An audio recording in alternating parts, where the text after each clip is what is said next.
ಭೀಮಸೇನ.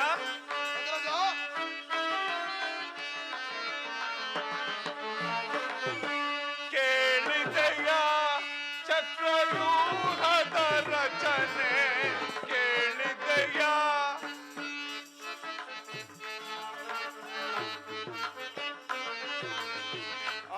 ಹರಿಯರೀರ್ವರು ಇಲ್ಲದ ಸಮಯದೇ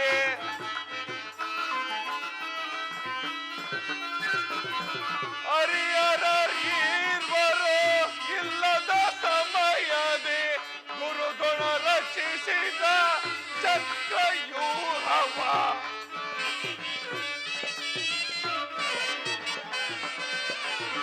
ಗುರುಗುಣ ರಚಿಸಿದ ಚಕ್ರವ್ಯೂಹವ ಕೇಳಿದೆಯ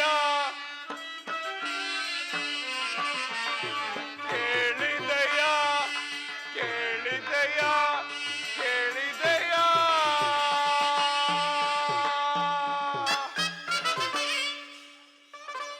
ಸಹೋದರ ಭೀಮಸೇನ, 10 ದಿನಗಳ ಘೋರ ಯುದ್ಧದ ತರುವಾಯ ಭೀಷ್ಮನು ಪರಾಜಿತನಾದನು. ಇನ್ನು ನಮ್ಮ ವಿಜಯ ಸೂರ್ಯನು ಉದಯವಾದಂತೆ ಭಾಸವಾಯಿತು. ಆದರೆ ದ್ರೋಣದ ಚಕ್ರವ್ಯೂಹವನ್ನು ನೋಡಿ ನನ್ನ ಆಸೆಯು ಭಂಗವಾಯಿತು ಸಹೋದರ.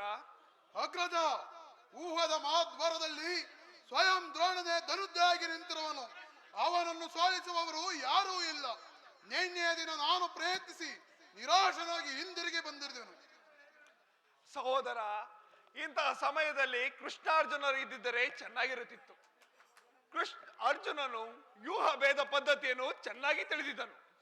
ಅಗ್ರಜ, ಕೃಷ್ಣ ಅರ್ಜುನರು ಯುದ್ಧದ ಭೂಮಿಯಲ್ಲಿ ಮತ್ತೊಂದು ಪಾರ್ಶ್ವದಲ್ಲಿ ಸಮಸಪ್ತಕರೊಂದಿಗೆ ಕಾದಾಡುತ್ತಿರುವರು. ಅವರು ಬೇಗ ಬರುವ ಸಂಬಂಧವಿಲ್ಲ ಅಗ್ರಜ. ಅಪ್ಪಣೆಯನ್ನು ಕೊಡುವ ಅಗ್ರಜ. ಸಹೋದರ, ಹಾಗಾದರೆ ಇದರ ಉಪಾಯವೇನು?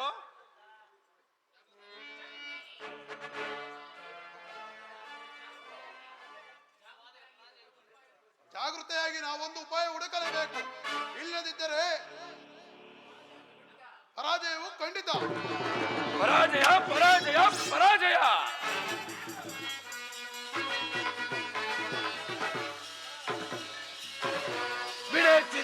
ಬಿಡೆ ಚಿಂತೆಯನ್ನು ತಡವ ಮಾಡದೆನಗೆ ಕೊಡುನಿ ಅಭಯ ದೊಡ್ಡಪ್ಪ.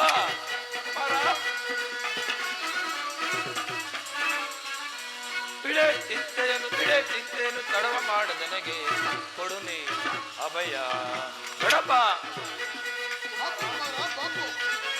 ಬಿಡಿದು ದ್ರೋಣನ ಚಕ್ರವ್ಯೂಹವ ಬರದಳು ಬೇಡಿಗನ ಜನಕ. ಬಿಡಿದು ದ್ರೋಣನ ಚಕ್ರವ್ಯೂಹವ ಬರದಳು ಬೇಡಿಗನ ಜನಕ. ಕಡುಬರದಿಂದಲೇ ಕೊಡುಯನಗಾಜ್ಞೆಯ ದೊಡ್ಡಪ್ಪ.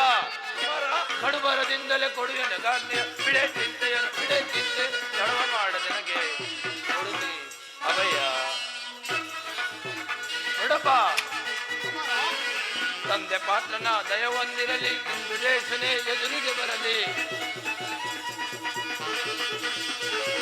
ತಂದೆ ಪಾತ್ರನ ದಯವೊಂದಿರಲಿ, ಇಂದುಲೇಶನೇ ಎದುರಿಗೆ ಬರಲಿ. ರಣದೊಳಗೆ ಕೆಣಕಿದರೆ ಕರುಳುಗಳ ತೆಗೆದಿಡುವೆ.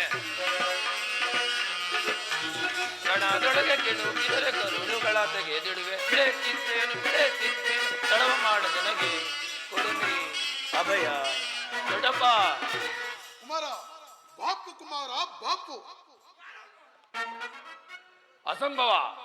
ಸಮರಾಂಗಣ ವೀರ ಧನಂಜಯನ ಪವಿತ್ರವಾದ ರಕ್ತವು ಇನ್ನು ಉಳಿದಿದೆ ದೊಡ್ಡಪ್ಪ. ಗಾತ್ರವಾದ ಗದೆಯನ್ನು ಎದೆಗೇರಿಸಿ ಶತ್ರುಗಳನ್ನು ಸೆರೆಬಿಡುವುದನ್ನು ಬಿಟ್ಟು ಏಕೆ ಏಕೆ ಈ ಹೇಳಿದನ? ತಂದೆಯಾದ ಧನಂಜಯನ ಕಪಿಧ್ವಜವು ಕುರುಕ್ಷೇತ್ರದಲ್ಲಿ ಪ್ರಜ್ವಲ ಮಾಮಾನವಾಗಿ ಬೆಳಗುತ್ತಿರುವಾಗ ಪಾಂಡವರಿಗೆ ಒದರುವ ಅಂತ ಆಪತ್ತಾದರೇನು ದೊಡ್ಡಪ್ಪ? ಕುಮಾರ, ವ್ಯೂಹದಿಂದ ರಕ್ಷಿತವಾದ ಕೌರವರ ಬಾಣ ಪರಂಪರೆಯಿಂದ ನಮ್ಮ ಸೈನ್ಯವು ಹತವಾಗುತ್ತಿದೆ ಕುಮಾರ. ಇದಕ್ಕೋಸ್ಕರ ಇಷ್ಟೊಂದು ಚಿಂತೆ ಏಕೆ ದೊಡ್ಡಪ್ಪ? ದಶನಾಮಗಳನ್ನು ಹೊತ್ತು ದಶ ದಿಕ್ಕುಗಳಲ್ಲಿ ವ್ಯಾಪಿಸಿರುವ ಅರ್ಜುನನ ಸುಕುಮಾರನ ನಾನು ಆ ವ್ಯೂಹವನ್ನು ಭೇದಿಸಿರುವನು. ಅದರ ಅನುಮತಿಗಾಗಿಯೇ ನಾನಿಲ್ಲಿಗೆ ಬಂದಿರುವೆನು. ಬಾಪು ಕುಮಾರ ಬಾಪು, ನಮ್ಮ ವಂಶದ ಗೌರವ ಸ್ವರೂಪನು ನೀನು. ಆದರೆ ನಿನ್ನಿಂದ ಕಾರ್ಯವು ಸಾಧ್ಯವಾಗದು ಕುಮಾರ. ದೊಡ್ಡಪ್ಪ, ನಾನು ಚಿಕ್ಕವನೆಂದು ಈ ರೀತಿ ಹೇಳುತ್ತಿರುವಿರಾ? ಎಳೆಯ ಹಾವಿನ ಮರಿಯು ಸರ್ಪದಾಯಕವಲ್ಲವೇ? ಆನೆಯು ಗಾತ್ರದಲ್ಲಿ ದೊಡ್ಡದಾದ ಮಾತ್ರಕ್ಕೆ ಈ ಸಿಂಹದ ಮುಂದೆ ಸೆರಸವಾಡದವಲ್ಲದೆ ದೊಡ್ಡಪ್ಪ. ನಿಮ್ಮ ಮುಂದಿರುವ ಈ ಪಾತಿಮೆಚರವು ಚಿಕ್ಕದಿರಬಹುದು, ಆದರೆ ಅದರೊಳಗಿರುವ ಜೀವಜ್ಯೋತಿಯು ಚಿಕ್ಕದಲ್ಲ. ಶಾಸ್ತ್ರ ತೇಜದ ಚಿರಪ್ರಕಾಶದಿಂದ ಪ್ರಜ್ವಲ ಮಾಮಾನವಾಗಿ ಬೆಳಗುತ್ತಿದೆ. ಅದು ತನ್ನ ಮಹಾಪ್ರಕಾಶದಿಂದ ಕುರುಕ್ಷೇತ್ರವನ್ನು ಬೆಳಗಲು ಅವಕಾಶ ಮಾಡಿಕೊಡಿ. ಆಗ ತಿಳಿಯುವುದು ನಿಮಗೆ ಪಾರ್ಥನ ಮಗನು ಪಾರ್ಥನಂತೆ ಪರಾಕ್ರಮಶಾಲಿ ಎಂಬುದನ್ನು. ಅಗ್ರಜ, ಅಭಿಮನ್ಯ ಪ್ರಾರ್ಥನೆಯನ್ನು ನಿರಾಕರಿಸಬೇಡ. ಅನಿರೀಕ್ಷಿತವಾಗಿ ಒದಗಿದ ಸಹಾಯವನ್ನು ಬಿಡುವುದು ಉಚಿತವಲ್ಲ. ಅಪ್ಪಣೆಯನ್ನು ಕೊಡು ಅಗ್ರಜ. ಸಹೋದರ ಭೀಮಸೇನ, ನಿನ್ನಿಷ್ಟದಂತೆ ಆಗಲಿ. ಈ ಕುಮಾರ ಬಾಲಕನ ಪ್ರಾಣವನ್ನು ನಿನ್ನ ಕೈಯಲ್ಲಿಡುವನು. ಯುದ್ಧ ರಂಗದಲ್ಲಿ ಇವನನ್ನು ಒಂದು ಕ್ಷಣವೂ ಬಿಟ್ಟಿರಲಾಗದು. ಧನಂಜಯನ ಪ್ರಾಣ ಪದಕವು ಅಚ್ಚಿಳಿಯದೆ ಅವನನ್ನೇ ಸೇರಲಿ. ಸಹೋದರ ಕುಮಾರ ಅಭಿಮನ್ಯು, ಮೊಣಕಾಲೂರಿ ಕುಳಿತುಕೋ. ಕುಮಾರ ಅಭಿಮನ್ಯು, ದ್ರೋಣನ ಚಕ್ರವ್ಯೂಹವು ನಿನ್ನ ಪಾಲಿಗೆ ಪುಷ್ಪವ್ಯೂಹ ಆಗಲಿ. ಜಯಶೀಲನಾಗಿ ಬಾ ಕುಮಾರ. ದೊಡ್ಡಪ್ಪ, ನಿಮ್ಮೆಲ್ಲರ ಆಶೀರ್ವಾದವು ನನ್ನನ್ನು ವಜ್ರದ ಕವಚದಂತೆ ರಕ್ಷಿಸಿಕೊಂಡರೂ ಜಯವು ನನಗೆ ಖಂಡಿತ.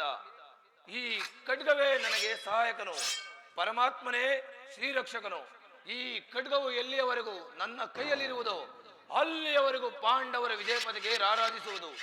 ಈ ಖಡ್ಗವು ವೈರಿಗಳ ಹೃದಯದ ರಕ್ತಪಾನವನ್ನು ಮಾಡಲು ಹಾತೊರೆತಿರುವುದು. ನಾನಿನ್ನು ಬರುವೆನು.